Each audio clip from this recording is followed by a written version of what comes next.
Hedge Fund Lion's Den, brought to you by Eurex Group. Two emerging managers enter the den and face the interrogation of the lions. At stake, a potential total allocation of $75 million. Each manager has only 2 minutes to pitch their strategy, followed by one-to-one meetings of 20 minutes with each of the lions before returning to the den to discover their fate.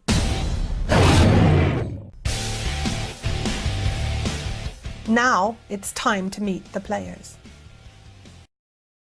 I am Andrew McCaffrey. I'm Global Head of Alternatives at Aberdeen Asset Management. So the first 20 years of my career were in investment banking, mainly in trading and sales in the fixed income derivative area. I then moved into fund of funds as my first entry in 2003.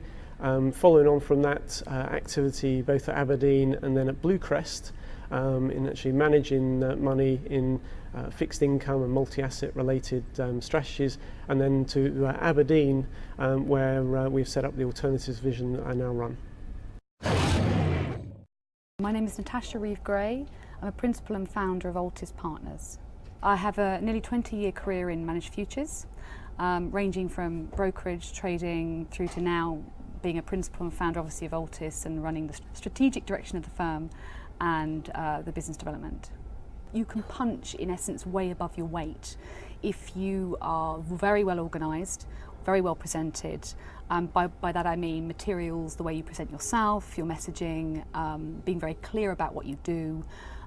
Materials are important because you can actually look far more institutional and have a higher calibre, if you like, in the investor eye, if you can really differentiate yourself that way. So I think you can actually be even for an emerging manager, quite impressive with low asset. I think you also need a game plan. I think it's really important that you have a strategic view on how you're going to develop the firm. And a lot of investors will want to see that because you cannot tick all the boxes from day one. I'm Ewan Kirk. I'm the founder and chief investment officer of Cantab Capital Partners, a systematic hedge fund based in Cambridge. I started my career as an academic. I have a PhD in astrophysics and general relativity. I went to the dark side and joined Goldman Sachs in 1992, and I left there as a partner in 2005. And following that, I started Cantab Capital Partners. In terms of advice that I'd give to people trying to start a firm like mine, I mean, the first advice I'd give them is it's a very difficult task. You're going to have to invest a lot, not just emotionally but financially, in just getting to the point where you might credibly ask somebody for money. You've got to be enthusiastic about what you do. You've got to really love it. You've got to live it. It's very difficult for small managers to become big. To grow large, you have to be credible to large investors. And that is a much wider thing than just having a good model. It's having great risk controls, it's having great execution, it's having a good research framework, it's having technology, it's having operations, finance, legal, all of those things. I don't wish to say back office, but it's one of the things that they really look for. For us as an industry, the future is about continuing to do what we do.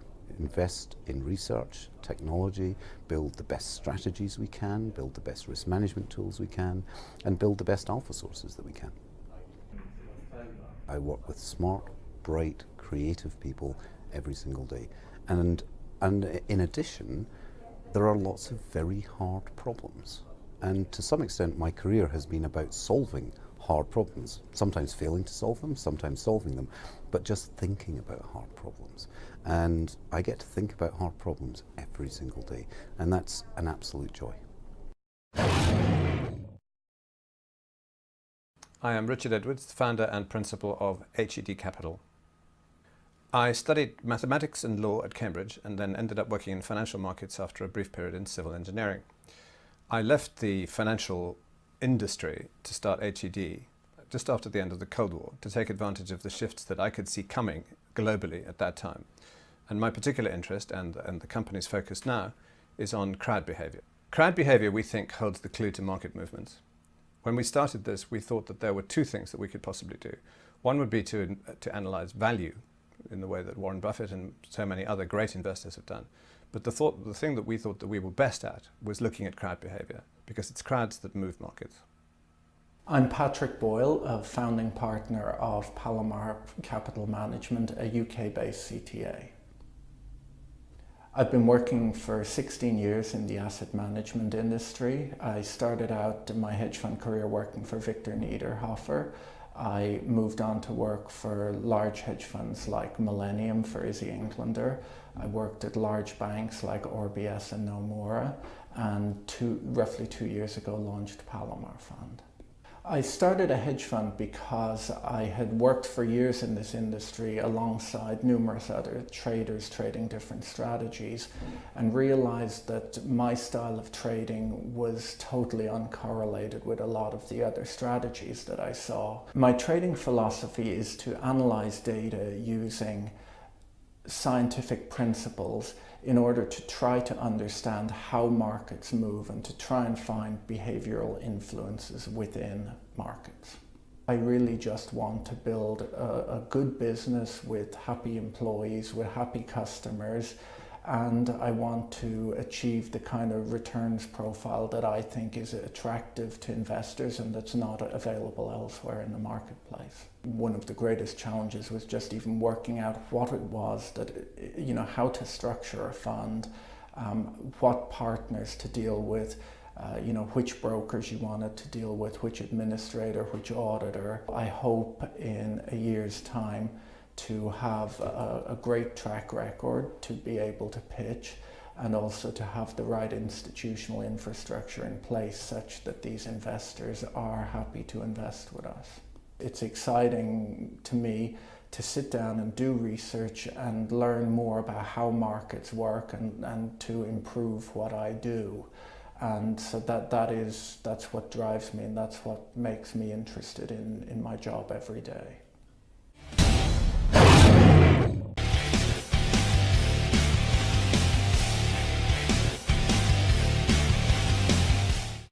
Good afternoon.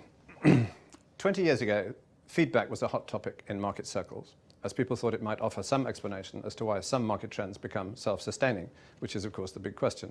George Soros claimed to have invented the whole thing, and there was good general interest, which waned when people found it more difficult to use than to understand. Our group took an interest at the same time because we were exasperated with existing market tools, and we persevered with it.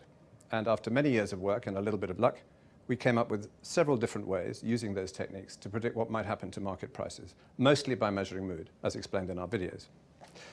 Results of this were very good, surprisingly good, but we felt that we should explain this to people by demonstration because the methods were unusual.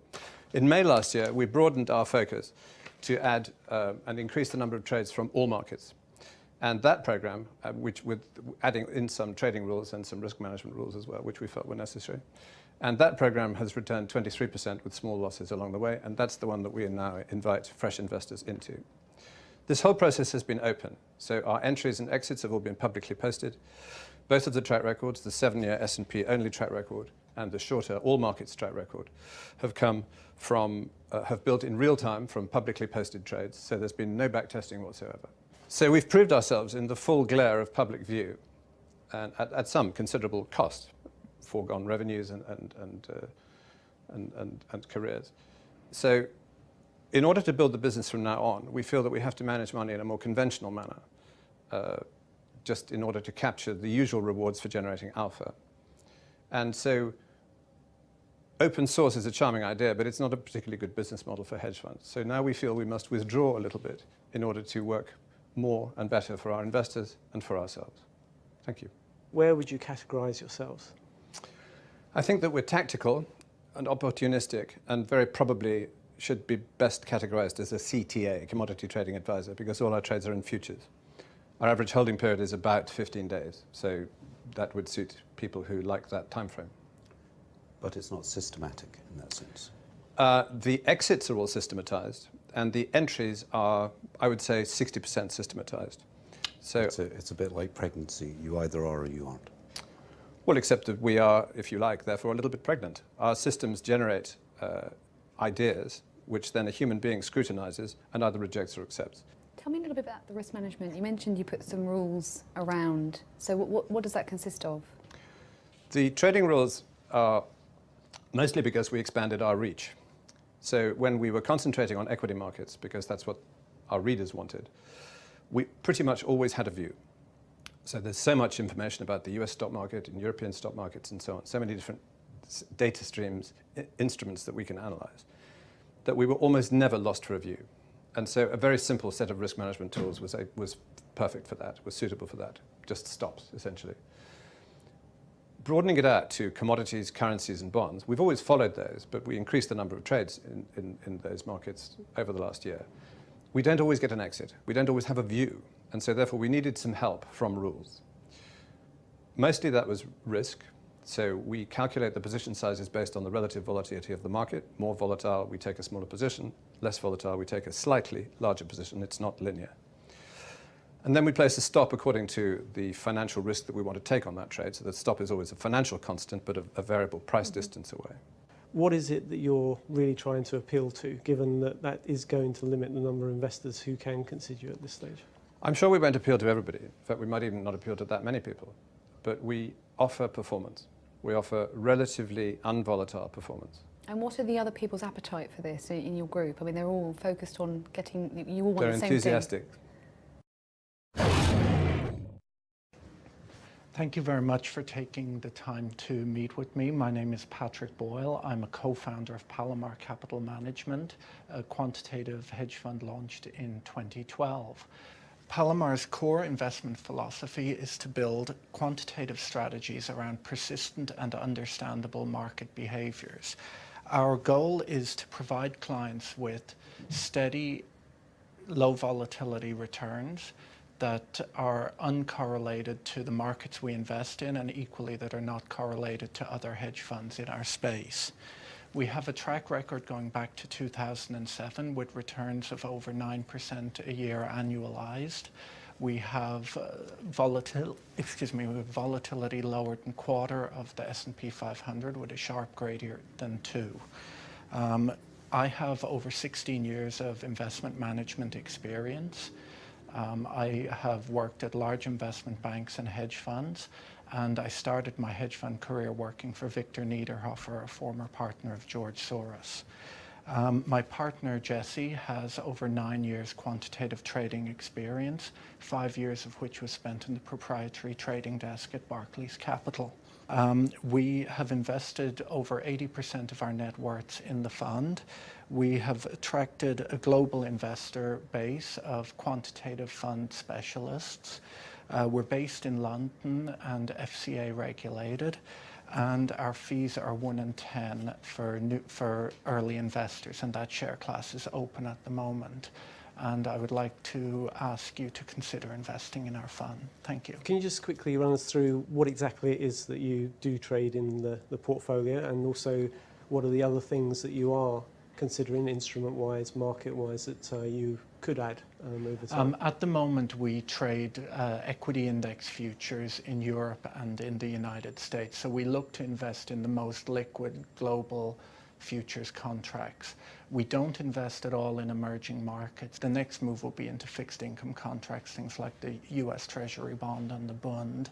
And there is a lot of room for us to expand our trading universe within developed market liquid futures. How would you categorize yourself in terms of the strategy? Where would you put yourself? I guess we would classify ourselves as a short-term quantitative futures trading fund. So we have probably a shorter time horizon than a lot of the big funds that are out there. And we look for sort of signals that would give us an average holding period of 1 to 3 days usually. That may cause you problems with capacity. It's a very hard thing to model costs. It is, yeah. Do you have any feel for capacity? At the moment, we've managed over 100 million in previous roles in which I've worked without really having any market impact. We think that we could easily manage $1 billion.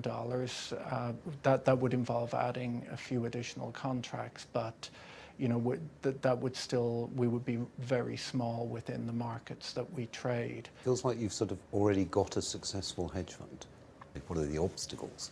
in getting to 100 million, 200 million, 500 million. Time and good return should hopefully bring us there, but equally we are in a process right now of trying to grow the infrastructure. What market environment really suits your strategy, and what market environment does it not do so well in?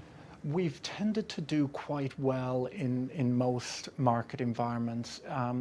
In recent months, we've had a little bit of difficulty just with the extremely low volatility.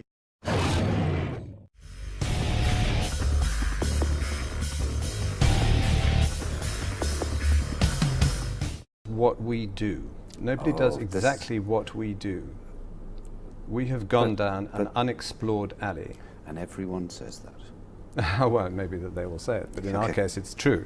Great, good. But if you're not going to market, how's anyone ever going to know about that? Oh, but we do have a full marketing plan. It's just that we are at the very beginnings of it right now. Okay. Well, I'd like to see the other material, because certainly the material I've seen, and I'm not entirely sure that a YouTube video really... Vimeo. Whichever. It's like YouTube, but without cats. Yes, I do know what Vimeo is. The serious point here is I don't think an online video is really the right way to think about marketing your fund. We're hoping that our videos are going to be ambassadors for us, because they do explain what we do, because it is quite complicated to explain face to face from a cold start how it is that we have come up with a set of metrics for mood. And how that differs from measuring opinion, because of course the heart and the head are different, and it's the heart that rules many decisions. And then, of course, you're going to have to come up with something which is a suitable product. Now, we have that. You believe you have it. Yes. I've read your marketing materials. I don't believe you've got it. Have you seen our video? Yes. I still don't believe you've got it. Did you like it? Not really. Really? No. You had tried to explain it in a layman fashion, which I think is really important, as opposed to baffle people with science. Well, we're so quanty that we don't want to come across as impenetrable geeks. No.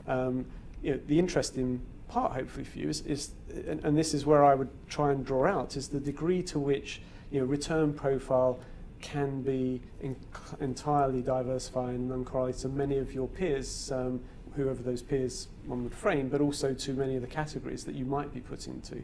And that's where maybe some work to be done. Well, we've compared ourselves only with CTAs there. Yes, and I think that's a bit limiting. Yeah. So where are you with assets now? We're just over $50 million. Okay, well that's great. Right now, and that's the majority of that, I presume, the new clients, basically. Yes, yeah. That's great. Yeah, that's and great. it's mostly managed accounts. Given your strategy and the performance of your strategy, it seems like it's almost, with a realised Sharpe ratio of 2.9, why would you bother having investors at all? There's plenty of scalability is really the issue. It's our holding period is on average sort of 2 to 3 days in the most liquid markets in the world. It's big contracts like the S&Ps. But then again, you've got to have a large enough edge to trade that kind of higher frequency trading. It's very hard to scale.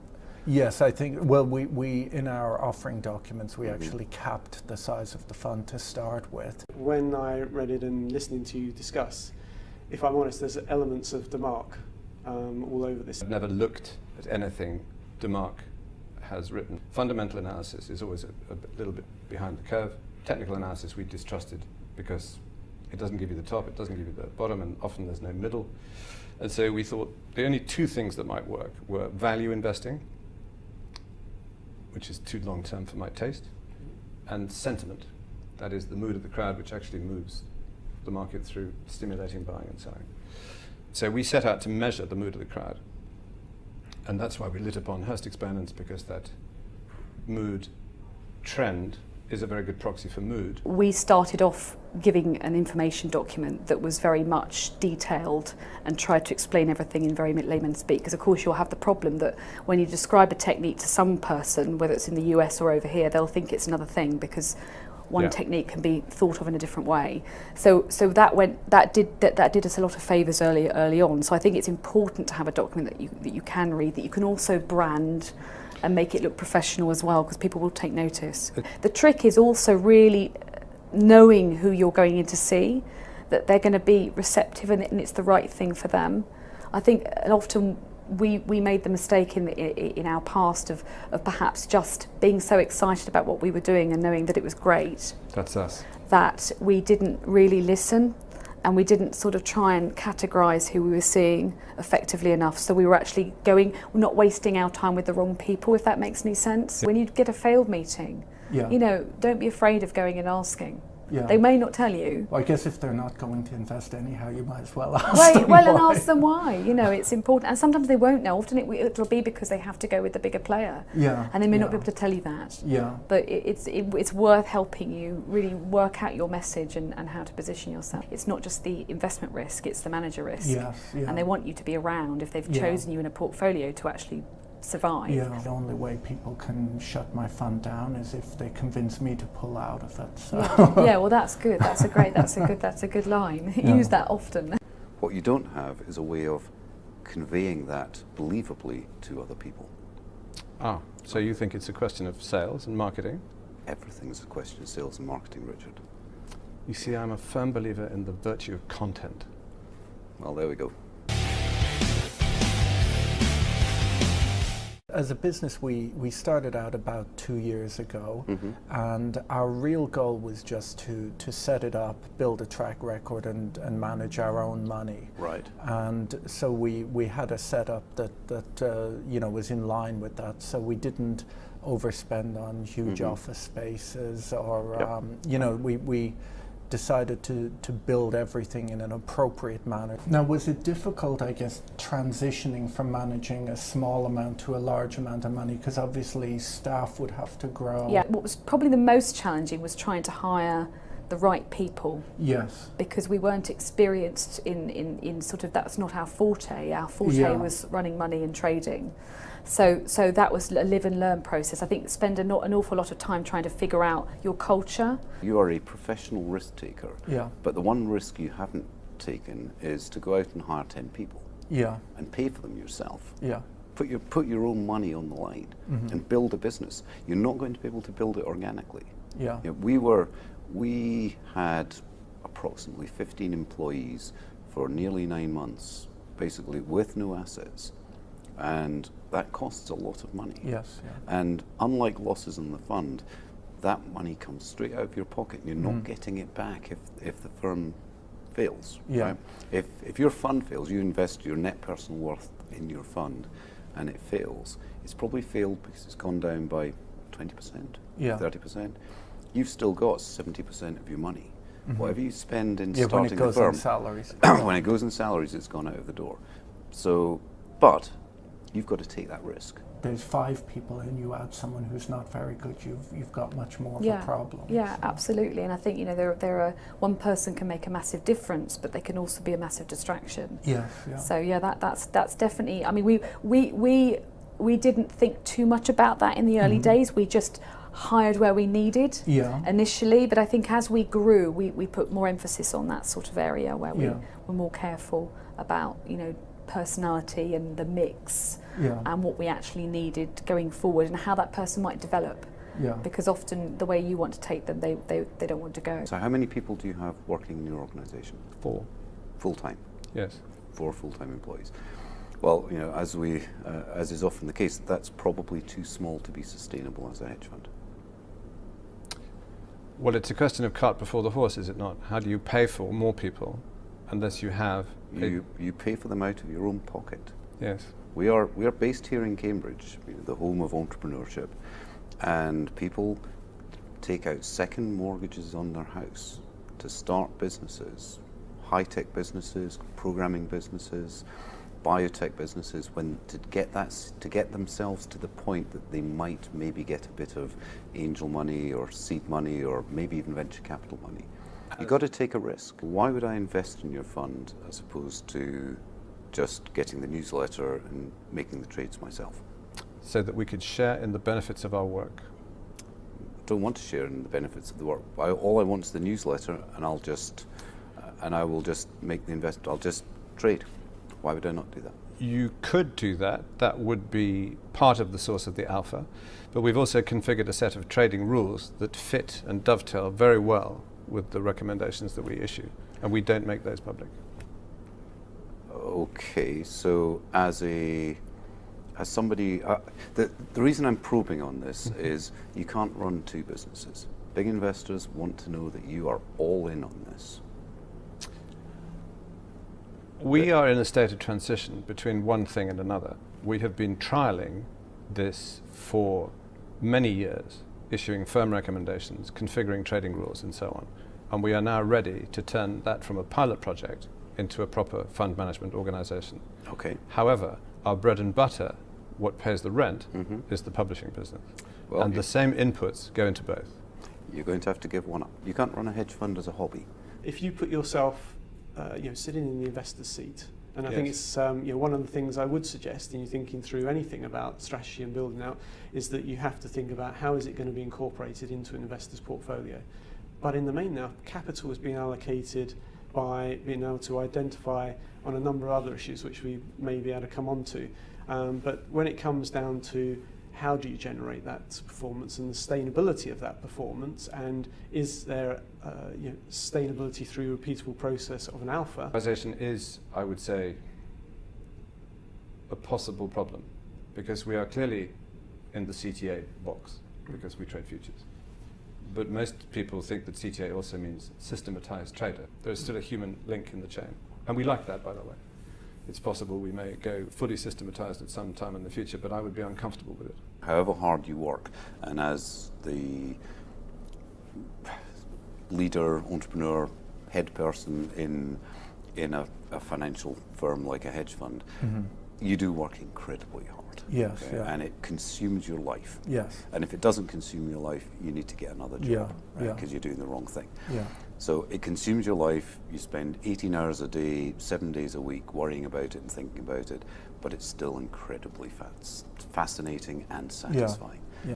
Is there anything that has to change within the business if you were to get to $1 billion? Is there anything in the business today you think has to change to be able to get you to $1 billion? Yes, we need to build up our infrastructure. In particular, a lot of the growth that we have seen is in the managed account space. I actually expected all of the money to go into the fund. In the launch process, you put all of this work into building a fund structure, and then everyone says, that's lovely, do you mind giving me a separately managed account? And so at first it appeared that managed accounts were, it's no different to the fund, but actually it requires a reasonable amount of back office just to, if you're running 5 managed accounts, that's more complicated than running one fund. So I think at this point, we've got the sort of asset management side reasonably under control, but it's which you a should matter do. of, but as you add, more clients, and particularly in the middle office space or in the managed account space,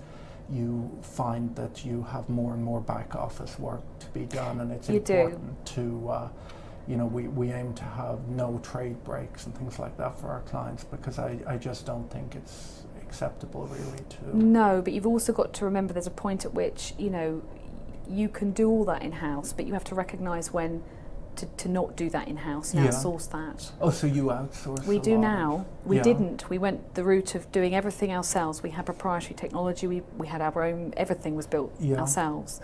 There's a point at which that doesn't add value to your clients, and you end up with a massive overhead, if you like, or structure that you're then having to maintain.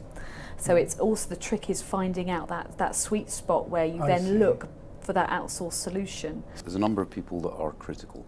A top-notch COO is the sine qua non. If you don't have that, you're not going to make it. Your model comes up with a trade. Who executes it? We execute it, either Jesse or I. So you sit at a screen and you click a button? Yes. That's not going to work.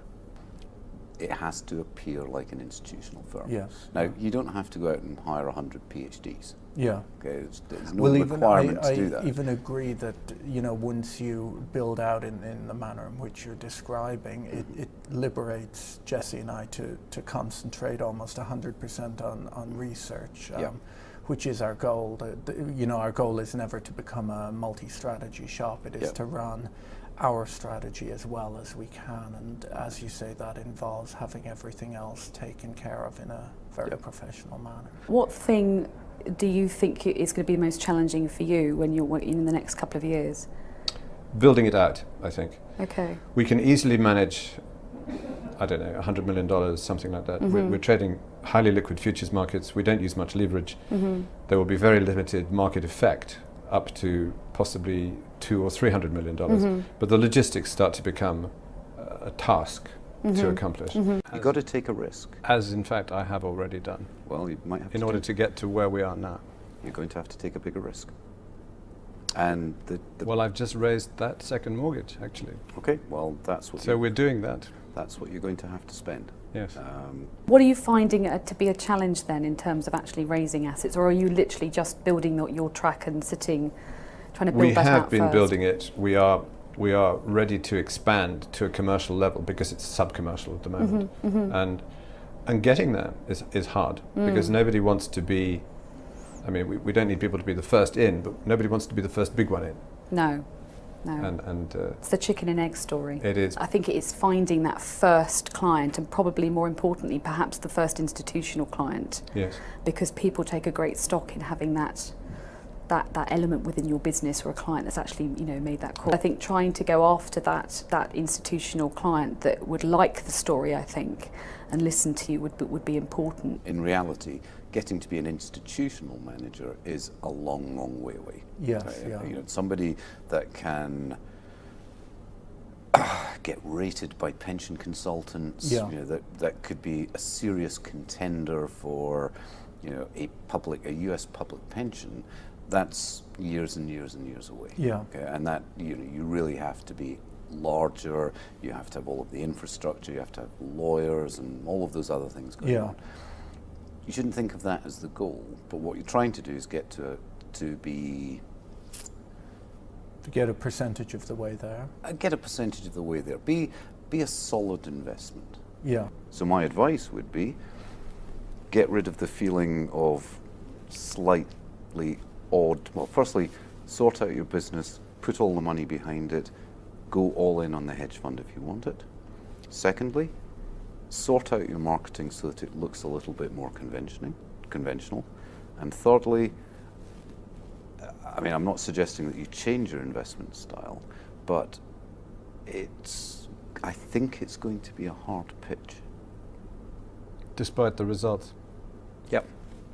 Despite the results.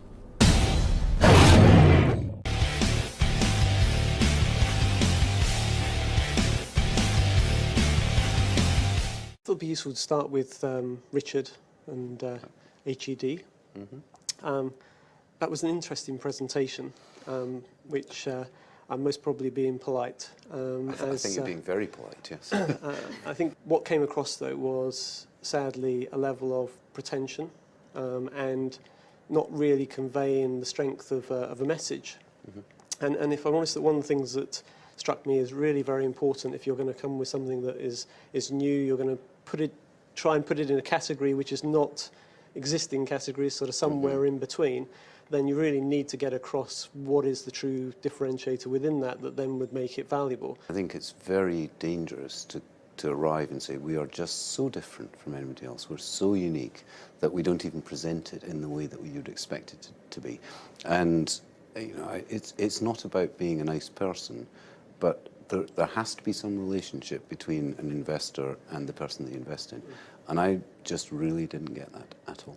He doesn't have the background. So he hasn't, as far as I'm aware, none of them are actually in the hedge fund industry. So, they're learning as they go. So feedback would be very encouraged, I think, on that basis. Yes, yeah. There is a degree of that being, in some ways, humble. I'm coming with something new. We really feel that it works. We've got everything that we can display to you, the evidence, as well as our belief. But that's not what came across.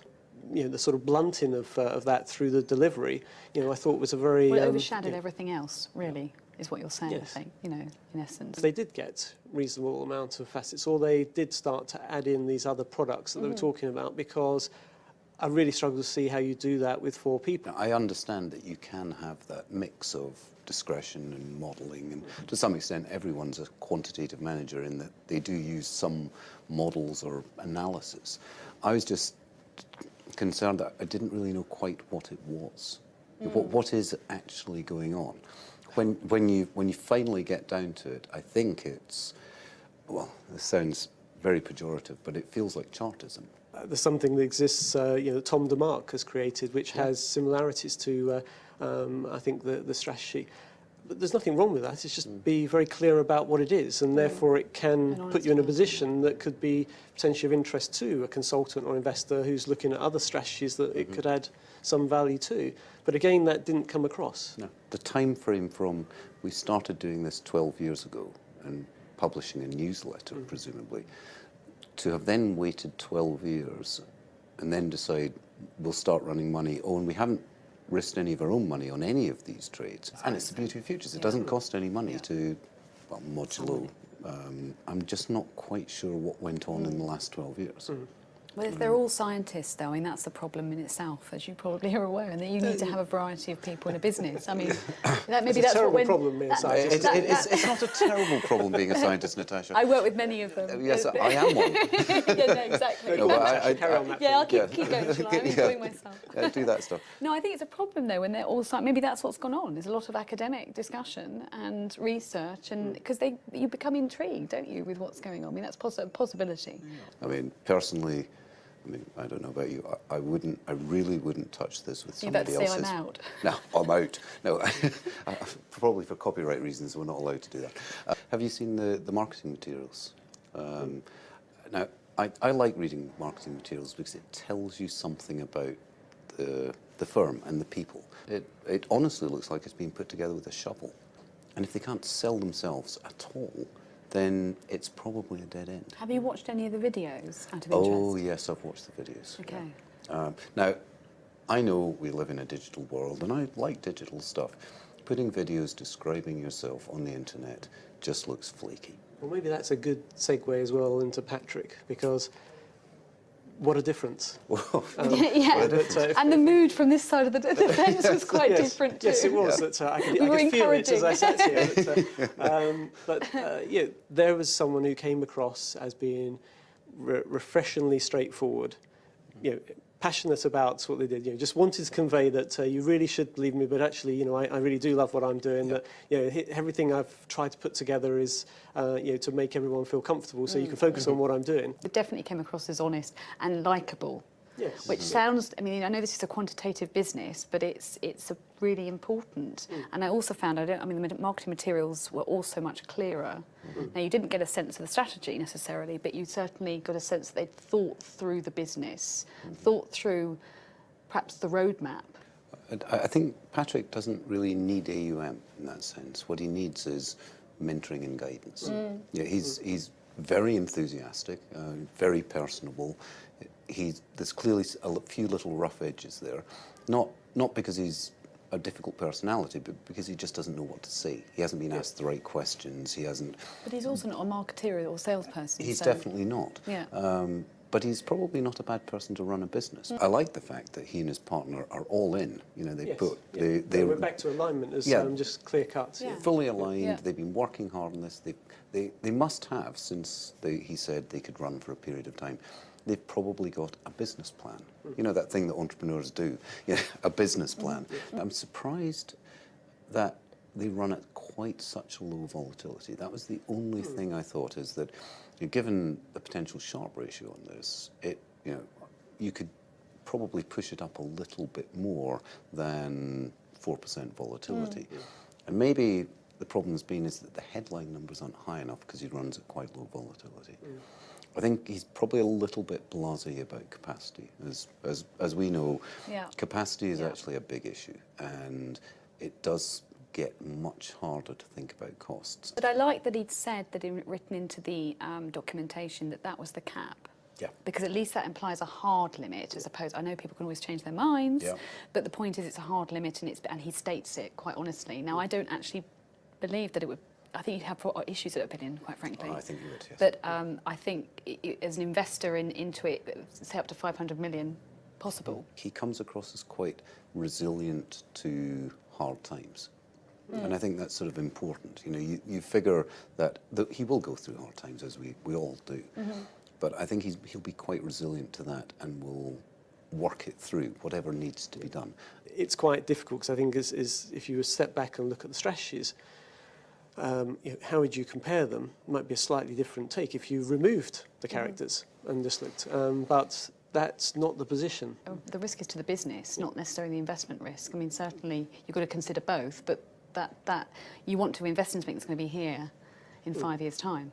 So, gentlemen, thank you very much for coming back. We've had a chance to have a discussion about your presentations, about yourselves, about the strategies you're running. I'm going to start first and just go through what I've personally decided. I'd like to start with you, Richard. That it's very difficult.